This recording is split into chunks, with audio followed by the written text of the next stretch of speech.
La plupart des filles actuellement, elles ne cherchent pas quelque chose de sérieux. Elles ne cherchent même pas. Quand tu es un gars sérieux et posé, tu te dis, elles te laissent pour aller voir un autre. Parce que c'est ça en fait. Qu'est-ce qu'ils cherchent les filles? Tu voulais arrêter sur ça. Ils cherchent pas du sérieux.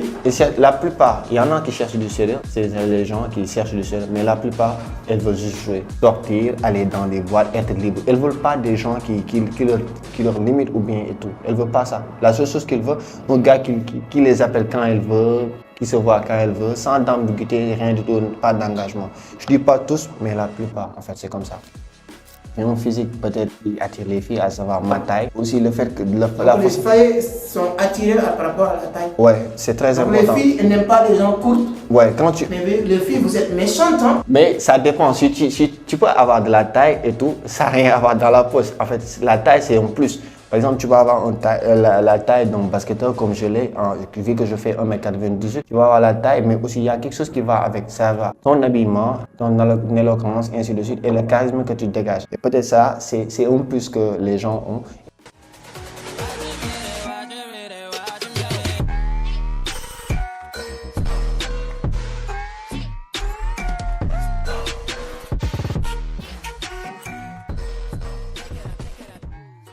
Alors, le système éducatif sénégalais produit plus de 200 000 demandeurs d'emploi sur le marché. Et l'État ne fait que prendre moins de 30 000. C'est-à-dire que l'offre d'emploi est très loin d'être capable d'observer cette demande. Et il y a beaucoup de personnes qui se plaignent, mais à ma grande surprise, à toutes ces difficultés, tous ces problèmes, il y a quand même quelques jeunes qui arrivent à s'en sortir. Et je me suis dit que la meilleure manière de transmettre la bonne information, c'est de le pratiquer, de l'expérimenter et de donner votre point de vue. C'est-à-dire que ceux et celles qui font partie de cette minorité de personnes, même s'ils n'ont pas eu la chance d'intégrer l'administration sénégalaise, africaine d'une manière générale, après avoir eu leur diplôme, donc ils sont eu à s'insérer dans certains secteurs d'activité en créant leurs propres activités. Et ce sont des jeunes qu'il faut vraiment mettre devant la scène, c'est-à-dire qu'ils méritent vraiment de certains, je ne dis pas compléments, parce que c'est très tôt, un jeune de 20 ans, 25 ans, de lui dire que tu as réussi, c'est très tôt pour lui dire ça, parce qu'il peut se gonfler, je connais les jeunes, surtout les soi-disant étudiants. Donc ne vous inquiétez pas si vous êtes étudiant,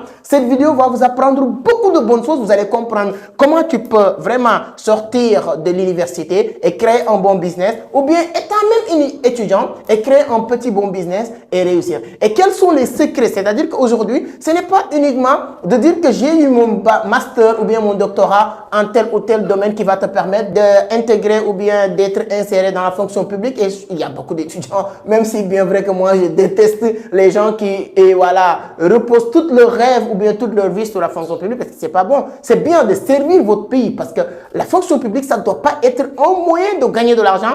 Bien vrai que ça peut te permettre de survivre et tout ça, mais ça doit être un moyen de participer au développement de votre pays, de participer, apporter votre pierre à l'édifice. Donc c'était ça l'objectif. Bien vrai que c'est bien, mais il y a aussi beaucoup de personnes qui ont du mal à s'en sortir et trouver ces arts de méthodes ou mécanismes à mettre en place pour intégrer cette fonction publique. Et je suis aujourd'hui avec un jeune, très jeune même, étudiant jusqu'à aujourd'hui, mais il a réussi aussi à intégrer un peu la fonction publique, il fait un peu du business de gauche à droite, et je me suis dit que c'est bien de vous partager mon expérience en vendant du journal jusqu'à créer mon business, mon expérience en crypto-monnaie et tout. Je me suis rendu compte, il y a un moment donné, tout le monde peut penser qu'il n'y a que ça pour réussir. Mon cher ami, je vais être honnête avec vous, il n'y a pas que ça pour réussir, il y a d'autres secteurs d'activité et chacun d'entre vous doit être fier de ce qu'il est en train de faire. C'est la raison pour laquelle j'ai invité un ami, un jeune frère qui est aussi étudiant. Je pense que j'ai bien dit les choses, vous êtes étudiant, exactement. Vous êtes aussi businessman, vous êtes en train de faire en tout cas beaucoup de, comme on le dit en Afrique, de brouillard, qu'on puisse dire. Et vous avez réussi aussi à trouver un peu à chaque fois que essayer d'intégrer la fonction publique, que ça, en tant que stagiaire, en tant que beaucoup de choses. On va en parler. Mais avant d'aller plus loin, je vais saluer nos internautes qui nous suivent un peu partout à travers le monde et la communauté Entreprendre Autrement. Et j'ai quelques questions à vous poser. Peut-être ces questions peuvent aider ces internautes qui nous suivent. Effectivement. Tout d'abord, je vous remercie vous tous, la communauté d'Entreprendre Autrement. Aussi, c'est toujours un plaisir de venir vers vous et accepter vos invitations parce que vraiment, ça fait plaisir de partager la scène avec vous parce que vraiment, on apprend tout le temps davantage. Et moi, je vais en profiter pour me présenter. Je réponds au nom d'Abdoulaye Yamar Diop. Je suis étudiant, comme vous l'avez dit, en même temps. Mais actuellement, je peux me permettre de dire que je suis aussi agent administratif. Je suis un fonctionnaire de l'État parce que je travaille dans la fonction publique au ministère des Finances. Et j'ai un CDI alhamdulillah, actuellement. Donc, je peux me dire que je suis en même temps étudiant et je travaille aussi, alhamdulillah. Alors, je suis étudiant, on va en parler, hein, parce que moi, je suis très contradictoire, hein, controversé dans tout ce qui est CDI. Je pense que c'est des trucs conneries que les colons ont mis dans notre voilà, pour continuer à nous garder comme des petits esclaves. Hein. Je n'ai pas en train de dire que vous êtes des esclaves, mais c'est juste dire que qu'est-ce que ça te fait plaisir d'avoir un CDI au niveau de fonction publique? Quelles sont vos ambitions au niveau du ministère de la Finance? Voilà, des trucs. Quels sont vos objectifs et vos ambitions? Bon, pour moi, je ne dirais pas, comme vous l'avez dit tantôt, je ne dirais pas que j'ai réussi ma vie par rapport à ça, mais au moins, je me suis fixé des objectifs et par rapport aux études. Parce que mon objectif par rapport aux études, ce qui a fait que j'ai continué mes études jusqu'à avoir le baccalauréat, aller à l'université. Parce qu'il y a une chose, si vraiment je n'avais pas des objectifs dans ce domaine-là, ou bien intégrer la fonction publique, si ce n'était pas mon objectif dans le long terme, je n'allais pas sûrement continuer mes études parce que je fais du business. Et alhamdulillah, je m'en sors parce que j'arrive à faire, au moins j'arrive à gagner le minimum dans le business que je fais. Donc je pouvais très bien arrêter et consacrer tout mon temps au business et à l'entrepreneuriat. Vous voyez, donc, mais j'ai toujours eu cette conviction et cette chose qui me dit, cette intuition que je vais réussir. Et aujourd'hui, alhamdulillah, je l'ai réussi. C'est pour ça que j'ai atteint mon objectif, à savoir être dans la fonction publique. Parce que mon objectif final dans le long terme, c'est de pouvoir servir mon pays, d'apporter ma pierre à l'édifice, d'apporter quelque chose pour ce pays et de faire en sorte pour que les jeunes savent qu'on peut naître dans ce pays, grandir dans ce pays, avoir du travail dans ce pays et servir ce pays. Tout le temps, parce qu'il y a beaucoup de gens, tout ce qu'ils pensaient que c'est voyager, sortir du pays, aller dans un autre pays, et aller genre, servir, étudier dans un autre pays. Ils ne croient pas qu'au Sénégal, ils peuvent avoir des opportunités. Il y a beaucoup de gens aujourd'hui, ils ne sont jamais sortis du Sénégal. Il y a des cadres, des hauts fonctionnaires, ils ont tout appris au Sénégal, même si ils ont eu la chance d'aller dans d'autres pays beaucoup plus compétitifs. Approche-le un peu. Oui, oui, allez, j'ai continué, t'inquiète pas. Tu vois, donc ils ont eu à faire tout ça, mais quand même, là, si tu vois vraiment la quintessence ou bien l'essentiel de leurs études, ils ont fait. La preuve, nos dirigeants qui sont là actuellement, la plupart de nos dirigeants qui sont là, c'est des cadres. Et quand tu vois leur CV, tu sais qu'ils ont eu à faire un très beau parcours durant leur cycle scolaire. C'est bien Abdoulaye, ce que tu es en train de dire, mais on va être beaucoup plus pragmatique. Moi, je voulais savoir les objectifs. Comme vous le dites, il n'y a rien de nouveau. Hein. Le fait que vous voulez, voilà, montrer les jeunes qu'on peut rester dans le pays, étudier et réussir dans le pays. On a vu, c'est pas, même si vous réussissez à devenir président un jour, on ne sait pas, on vous le souhaite, mais ce ne sera pas un nouveau parce que Macky Sall a fait tout son cursus à Dakar, au Sénégal. Il est venu, c'est quelqu'un qui vient même pas à Dakar, dans les régions, hein, Fatick, et venir grandir, voilà, un peu ici, et voilà, faire les études et devenir président de la République. Voilà, tout son cursus universitaire, c'est à l'université Cheikh Anta Diop. Aujourd'hui, notre nouveau président, Bassirou Diomaye Faye, les gens même en train de dire qu'il n'a jamais voyagé, etc. Donc, il n'y a rien de nouveau au fait. Mais moi, ce que je voulais savoir, les objectifs, est-ce que être fonctionnaire de l'État du Sénégal peut te rendre, je ne sais pas, c'est-à-dire que riche même, c'est très péjoratif parce que chacun a sa façon de définir la richesse, mais est-ce que d'être heureux au fait?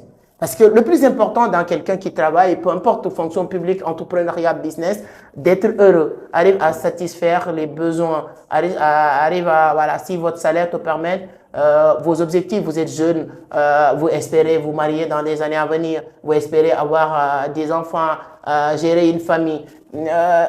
Est-ce que vous comptez, tu penses qu'en restant tout le temps sur la fonction publique peut te permettre de satisfaire tous ces besoins? Pas forcément, je dirais pas. Pour cette question, je ne vais pas répondre. Je ne vais pas donner une réponse carrément directe pour dire que oui ou non. Je pense que je vais plus tôt nuancer parce que pas forcément. Tu peux comme tu peux ne pas. Parce que tu peux carrément réussir, parce qu'il y en a des fonctionnaires, des hauts fonctionnaires qui gagnent bien leur vie, mais ça pas dans la cour. C'est pas quelque chose qu'on fait dans le court terme, c'est comme toutes les choses dans la vie. Mais moi, j'ai la conviction que peut-être, même si que je suis dans la fonction publique, ce n'est pas la fonction publique seulement qui va me faire gagner l'argent que je veux ou bien qui peut juste me rendre riche. Parce que c'est peut-être avec le système, avec le gouvernement, mais la fonction publique ne te rend pas riche. Tu vas avoir le minimum, mais c'est avec les business que tu gères ou quelque chose comme ça. Mais actuellement, la façon dont les gens gouvernaient avant, qui s'enrichissent avec l'argent des contribuables, ce qui fait qu'on entend pas mal de politiciens ou des ministres qui étaient des milliardaires. Mais je ne pense pas que la fonction publique peut rendre les gens riches ou bien avoir cette autonomie financière dont les gens parlent en fait, en quelque sorte. Ok, donc si la fonction publique ne peut pas vous permettre d'avoir cette autonomie financière, toi, en tant que jeune, vos projections dans l'avenir, comment vous comptez faire, s'y prendre? Parce qu'aujourd'hui aussi, il y a des limitations quand vous êtes au niveau de la fonction publique. Parce que la fonction publique aussi ne te permet pas ou ne t'autorise pas à faire tout ce que tu as envie de faire. Il y a certains business aussi, si vous êtes dans la fonction publique, tu es limité pour le faire. Est-ce que vous comptez faire un peu de quelques années au niveau de la fonction publique et sortir, aller vous aventurer sur autre chose, ou bien vous comptez faire des investissements? Comment vous comptez gérer, vous comptez faire voilà, toutes ces activités pour arriver à satisfaire vos besoins? Donc, pour mon début, je suis dans la fonction publique. Je veux faire carrière dans la fonction publique. Mais si toutefois, peut-être mes ambitions peuvent changer dans le long terme. C'est-à-dire que peut-être les aléas de la vie ou peut-être des imprévus peuvent venir. Et peut-être avec ça, je vais redéfinir mes objectifs par rapport à ça. Mais tout ce que je sais, c'est que même si je fais fonction dans 3 à 2 ans, je vais faire un recul et regarder si cela m'amène dans un autre stade de ma vie ou bien si je suis en retard par rapport à ça. Et en fait, je vais redéfinir mes objectifs. Si je vois que la fonction publique ne me permet pas d'être là où je veux être, par exemple, d'ici 2 à 3 à 4 ans, peut-être j'aurai toujours des alternatives. Ce qui fait que je continue toujours à faire du business, à ne pas délaisser le monde de l'entrepreneuriat, ainsi de suite. Parce que la fonction publique me permet peut-être d'avoir de l'argent et d'épargner et dans le futur, prévoir quelque chose qui peut vraiment me donner cette liberté. Parce qu'on n'a pas une très grande liberté, comme tu l'as dit, dans la fonction publique. Tu n'es pas libre de faire tout ce que tu veux, d'entreprendre tout ce que tu veux, ou bien tout le temps tu travailles de 8 heures par jour, du lundi au samedi, il n'y a que les congés. Donc tu n'as pas cette liberté. Et aussi, je pense que, comme mon pote me le dit tout le temps, dans la vie, le plus important, c'est être libre de pouvoir faire tout ce que l'on veut, et ainsi de suite, c'est très important. Mais pour mon début, je suis... Est-ce qu'avec la fonction publique, même si tu avais de l'argent, tu peux avoir cette liberté? Parce que je pense qu'avec la fonction publique, tu ne te permets pas de se lever chaque jour pour dire comme moi, j'adore être entrepreneur. Demain, voilà, je ne sais pas quand est-ce que tu vas regarder cette vidéo. Peut-être que je suis déjà parti ailleurs. La fonction publique, tu es un peu, comme disait Robert Kiyosaki, l'un de nos mentors, vous êtes prisonnier libre. En fait, tu n'es pas libre de tes mouvements. Donc, quand tu parles de la liberté, il faut toujours mettre tes guillemets pour dire que des libertés accompagnées ou conditionnées, en fait. Oui. Est-ce que ça te va aussi? Liberté. Parce que chaque chose aussi a ses avantages et ses inconvénients. Exactement. Les inconvénients de la fonction publique, c'est que vous avez 3 mois maximum de congés par an. Donc, au bout de ces 3 mois, c'est fini, basta. Le reste de l'année, il faut servir, il faut être là et tu n'es pas satisfait. Et il y a beaucoup de choses aussi qu'il ne faut pas faire. Vous êtes bien préparé pour tout ça. Ouais. Parce que vous avez dit aussi que vous voulez faire carrière. Quand on parle de carrière, c'est des années, c'est pas... On ne peut pas parler de vouloir faire carrière quelque part et parler de 1 an ou 2 ans ou 3 ans. Exactement. Comme je l'ai dit dans les débuts de ma présentation, mon objectif final et mon ambition, c'est de servir le pays. Et cela, je sais que cela demandera des sacrifices. À savoir, cette liberté que je pouvais me permettre, ces choses-là qui pourraient me permettre de travailler et d'avoir cette liberté, cette disponibilité tout le temps, et ce temps de pouvoir passer du temps avec. C'est comme ceux qui font l'armée. Ils ont sacrifié leur temps, la plupart du temps pour servir leur pays. Et moi, c'est cet objectif-là que j'ai, à savoir servir mon pays. Même si que cela va me coûter ma liberté carrément, mais je pense que je serai prêt à faire ces sacrifices-là pour au moins dans l'avenir me dire que au moins j'ai été quelqu'un qui a contribué, quelqu'un qui a sacrifié quelque chose, son temps, sa jeunesse et tout pour le pays et pour le développement du pays. Parce que c'est ça mon objectif dans mon temps. On dit souvent, beaucoup de jeunes étudiants que j'entends parler qui disent que moi je veux intégrer fonction publique, voilà, pour monter, voilà, et un jour, pourquoi pas devenir ministre ou président. Et il fait partie de tes objectifs? Exactement. Je veux vraiment être dans le haut du pyramide, dans tout le domaine que je suis, que ça soit dans la fonction publique ou dans tout le domaine. Je ne veux pas juste être là, au même stade. Être un figurant. Juste un figurant. C'est-à-dire que même si que j'en suis là, mais pour ça, comme j'ai parfois vous le dites, on ne peut pas tout le temps faire la même chose que tout le monde et espérer avoir autre chose.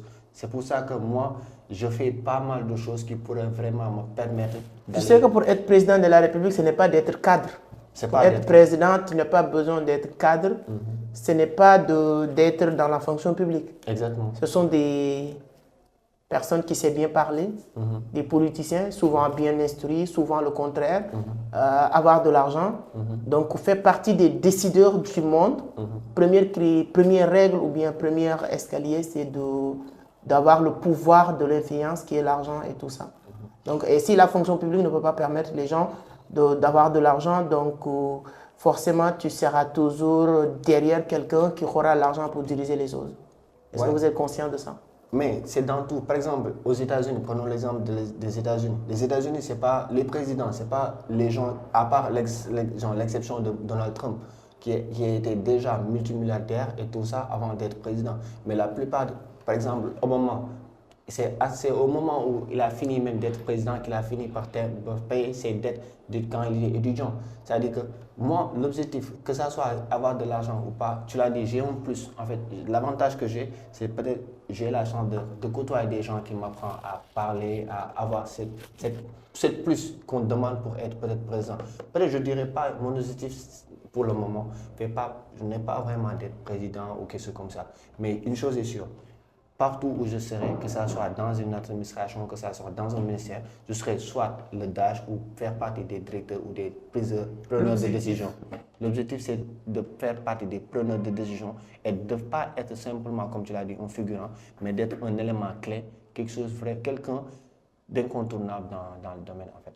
C'est très bien d'être très bien ambitieux et c'est pourquoi je voulais faire cet échange avec lui pour voir, parce qu'il y a... Je vais commencer à inviter les étudiants parce qu'on dit souvent que les étudiants, le niveau est très bas. Je me permets de taquiner les étudiants. Bien vrai, on le dit. Hein. Les étudiants, si vous êtes prêts à me défier, venez. Je vais créer une rubrique ou bien une rubrique, je ne sais pas, en tout cas ici, et je vais inviter des étudiants où on va essayer de discuter sérieusement sur leur avenir. Et il y a beaucoup d'étudiants même qui n'arrivent pas à définir leur avenir. Exactement. Ils ne savent même pas ce qu'ils veulent. Certains ils sont leur bac, d'autres ils sont même licence, mais ils ne savent pas ce qu'ils doivent faire après. Donc c'est très dangereux et je pense que le système éducatif aussi doit être réformé pour aider ces jeunes-là à savoir là où ils mettent les pieds. Donc moi j'étais invité dans le cadre dans une autre casquette parce que comme vous êtes étudiant et vous faites tous ces trucs-là, je vous entends parler de ça, c'est pourquoi on en parlait. Mais on a quelques minutes, vous êtes aussi influenceur sur les réseaux, vous accompagnez des entreprises à gérer leur communication digitale si je ne me trompe pas. Comment ça se passe? C'est-à-dire que, mis à part mes cours, mis à part mon travail dans la fonction publique, je gère aussi la communauté management de pas mal de gens. C'est-à-dire qu'il y a des gens qui ont leurs réseaux sociaux, qui ont leur compte Instagram. Moi, ce que je fais, je les crée des contenus. En même temps, je crée des contenus, j'ai des pages officielles, à savoir Abdoulaye Yamar sur Instagram, TikTok, ainsi de suite, où je donne des conseils et des conseils et des advices sur comment, pour les jeunes en fait, et pour mes jeunes étudiants. Et c'est des conseils que je tire des gens, de mes mentors, ainsi de suite, des conseils qu'ils me donnent et que moi je me permets de reformuler et d'expliquer. Ou des fois aussi je donne mon avis sur certains cas, sur ce que les gens font, des jeunes de ma génération, et je pense que c'est des choses qui doivent arrêter, ce qui fait que cela me pousse à faire des vidéos sur ça. Aussi par rapport à la communauté management, ça fait partie aussi de mes business. C'est-à-dire que je gère des comptes des gens qui gèrent leur boutique ou quelque chose comme ça. Je les crée des contenus de leur boutique. Je réponds aux messages pour eux sur les réseaux. Je gère leurs commandes, toutes ces choses-là dans la communauté management. Et aussi, je suis un peu ambassadeur de leur marque en fait. C'est très bien. En tout cas, on a beaucoup de choses à dire. Donc, je pense, comme je l'ai dit, je vais essayer d'initier une émission ici sur Entreprendre Autrement pour pousser les étudiants à mieux s'exprimer, se développer, mettre la lumière en tout cas sur ce qu'ils font, surtout les petits business. Donc si vous avez un petit business qui vient de démarrer, n'hésitez pas à nous contacter par mail ou bien aller sur la barre de description. Il y a réservez un call avec Sek Amadou. Et si vous réservez votre call, parlez-moi de votre business, essayez de me convaincre. On va trouver un moyen de vous aider, de vous accompagner à travers ce business-là. Ce sera avec un grand plaisir. Donc, on va terminer avec. Je vois aussi que vous êtes très actif et influent sur Synapsar. Il y a les filles de gauche à droite. Je ne peux pas poster de temps en temps parce que je le suis aussi. Beaucoup de filles. Quelles sont tes relations avec les femmes? Les femmes, bon, disons, Parce que c'est un ami qui me dit que les gens t'appellent l'ami des jeunes filles. non, je dirais pas l'ami des jeunes filles. Peut-être, genre, j'ai de la chance à savoir, j'ai un physique peut-être qui attire les filles, à savoir ma taille. Aussi le fait que Donc les filles sont attirées par rapport à la taille. Ouais, c'est très Donc important. les filles n'aiment pas les gens courtes. Ouais, Mais les filles, vous êtes méchantes, hein? Mais ça dépend. Si tu peux avoir de la taille et tout, ça n'a rien à voir dans la poche. En fait, la taille, c'est un plus. Par exemple, tu peux avoir la taille d'un basketteur comme je l'ai, vu que je fais 1m98, tu vas avoir la taille, mais aussi il y a quelque chose qui va avec. Ça va. Ton habillement, ton éloquence, ainsi de suite, et le charisme que tu dégages. Et peut-être ça, c'est un plus que les gens ont. Et c'est ça qui attire les filles. Il est audacieux. Tu vois. Tu attends pas qu'on Voilà, te dise exactement. Et aussi, il faut savoir, il faut se donner de la valeur, vraiment. Moi, je pense que c'est ça qui fait que la plupart, parce que quand je vois une fille, je peux voir une fille très belle, je la vois comme ça, peut-être elle peut m'attirer, mais je ne lui montre pas cette chose-là, que vraiment, je ne vais pas me mettre au bas de l'échelle pour vraiment lui montrer que tu m'intéresses. En fait, c'est-à-dire que c'est simple, je t'ai vu, tu es bien, peut-être, tu pourrais peut-être avoir le potentiel ou bien tu pourrais avoir le mérite de me côtoyer. C'est ça que je te montre en fait. C'est pas à moi d'aller vers toi en fait. Même si que je suis un homme, si je vois quelque chose qui m'intéresse, je vais. Mais je ne montre pas cette Tu as combien de copines? En direct? En direct, pour dire vrai, je n'ai pas de copine officiellement. J'ai juste des Donc crushes. il y a des filles qui te regardent, tu sais ça? Il y a des filles qui me regardent. Bon. Si tu dis que tu n'as pas de copine, il y a des filles qui te Non, regardent.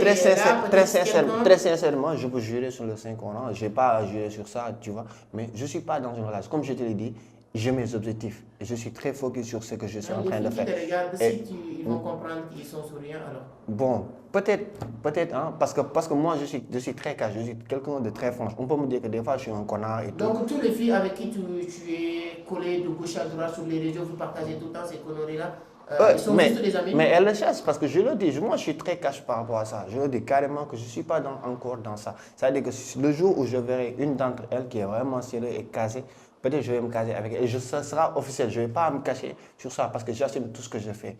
Mais tant que je n'ai pas encore vu ça, peut-être on peut se côtoyer, on peut se voir, passer du temps et tout. Mais rien de sérieux. Et la plupart des filles actuellement, elles ne cherchent pas quelque chose de sérieux. Elles ne cherchent même pas. Quand tu es un gars sérieux et posé, je te dis, elles te laissent pour aller voir un autre. Parce que c'est ça en fait. Qu'est-ce qu'ils cherchent les filles? Tu voulais arrêter sur ça. Ils cherchent pas du sérieux? La plupart, il y en a qui cherchent du sérieux. C'est les gens qui cherchent du sérieux. Mais la plupart, elles veulent juste jouer. Jouer, c'est-à-dire? Jouer, c'est-à-dire pratiquer la fornication et tout, sortir, aller dans des boîtes, être libre. Elles ne veulent pas des gens qui leur limitent ou bien et tout. Elles ne veulent pas ça. La seule chose qu'elles veulent, un gars qui les appelle quand elle veut, qui se voit quand elle veut, sans ambiguïté, rien du tout, pas d'engagement. Je ne dis pas tous, mais la plupart, en fait, c'est comme ça. Donc on a beaucoup de choses à apprendre. Là, on sort carrément du trading de la crypto. Je me perds même comment ça fonctionne avec les filles. Mais bon, on apprend toujours. Donc les filles apprenaient à être sérieux, comme disait, je sais pas, c'est lui qui vient de le dire. Donc c'était un grand plaisir de t'inviter. Donc je pense que c'est juste le début. On aura l'occasion et comme vous êtes dans tous ces secteurs d'activité, surtout ce secteur d'activité estudiantine, hein, c'est ça. Donc je pense que je vais réfléchir, je dois voyager, mais à mon retour, s'il y a des choses qu'on peut faire avec les étudiants, inviter des étudiants et voir leur niveau de compréhension et tester les niveaux des étudiants. Voilà. C'est un alphabet qui va venir tester votre niveau. Tu seras très surpris, tu seras vraiment surpris de voir que, même tu le dis, tu n'as pas fait les études supérieures ni les études l'enseignement élémentaire, mais tu seras surpris de voir que votre niveau, il dépasse vraiment le niveau de pas mal d'étudiants. Moi, je suis un étudiant, mais pas simple. Et je pense que si j'étais simplement un étudiant, il y aura cette connaissance-là que je n'ai pas acquis à travers l'achat des livres que vous m'avez proposés, à travers les formations que j'ai eu à venir assister lors de vos je dis sincèrement, je dis en toute sincérité, si j'avais pas eu tout ce plus-là et que je me serais arrêté seulement à me dire que je suis étudiant, je ne vais pas avoir cette mindset, ni cette intelligence, ni cette éducation financière. Parce que quoi qu'on puisse dire, je vous en remercie tout le temps. C'est à cause de vous et de vos formations que j'ai eu un plus dans mes études. C'est ça qui m'a fait, c'est ça qui m'a poussé à vraiment revoir mes priorités, revoir ce que je veux. Parce que les études seulement ne suffisent pas.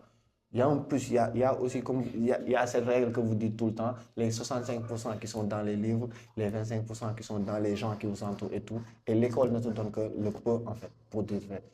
Exactement, donc l'école ne te donne que peu, voilà, un peu de connaissances, le reste c'est toi qui vas le chercher à travers ces genres de vidéos, à travers des rencontres, etc. C'est très intéressant. Donc moi je suis très content de passer ces moments avec vous. Donc si vous aimez la vidéo, n'hésitez pas à le liker, donnez votre point de vue sur les commentaires. Je vais mettre aussi les informations de Abdoulaye, les filles qui n'aiment pas du sérieux. Vous pouvez aller, je vais mettre son lien Instagram ou TikTok sur la barre de description, ça vous permettra de savoir qui il est, etc. Donc, mes chers amis, surtout étudiants, moi je vous donne beaucoup de force, beaucoup de courage. On compte sur vous. Voilà, le développement de ce pays, de ce continent ne pourra jamais se faire sans vous, les étudiants, parce que vous êtes les dirigeants de demain. Bien outillez-vous, voilà, cherchez la connaissance. Comme disait le prophète, allez sous Kanchine pour chercher la connaissance. Et Cheikh Anta Diop nous avait dit, armez-vous de science jusqu'au don et la connaissance égale, on va s'asseoir sur la même table. Donc merci beaucoup, je suis très content. Merci mon frère, c'est un plaisir. Merci à vous et merci à toute la communauté. Le mot de la fin. Bon, le mot de la fin, c'est juste de dire merci à toute ta communauté, merci à Vision d'Afrique et à Entreprendre Autrement qui me donne tout le temps la chance de pouvoir m'exprimer, de partager le peu de vécu que j'ai. Vraiment, c'est toujours la chance, c'est toujours de la chance que j'ai de venir ici et vraiment d'être en contact avec vous. Parce que vraiment, quand je pense qu'il y a des gens qui payent pour vraiment vous voir ou bien prendre des minutes d'appel et que moi, peut-être j'ai cette chance de tout le temps être là à vos côtés et d'appeler même parfois et que vous me décrochez ou que vous me rappelez même, c'est ce que vraiment, si je me dis que j'ai de la chance et je dis alhamdoulilah et merci à vous vraiment pour tout ça. Merci beaucoup. Notre objectif, c'est que la jeunesse africaine réussisse. Notre objectif, c'est de pousser la jeunesse africaine jusqu'au bout et chacun à sa place. Voilà. Si vous lisez le livre de Zig Ziglar, Rendez-vous au sommet, il dit que les anciens pensaient qu'au sommet, il n'y a pas beaucoup de place. C'est pourquoi ceux qui cherchent à aller, ou bien ceux qui pensent qu'ils sont arrivés, ne veulent pas que les autres arrivent. Et nous, on a compris que tout le monde a sa place. C'est pourquoi on n'a pas peur. Venez, on va se prendre la main, nous tous, et ensuite, on va réussir. Merci beaucoup. À la prochaine. Ciao.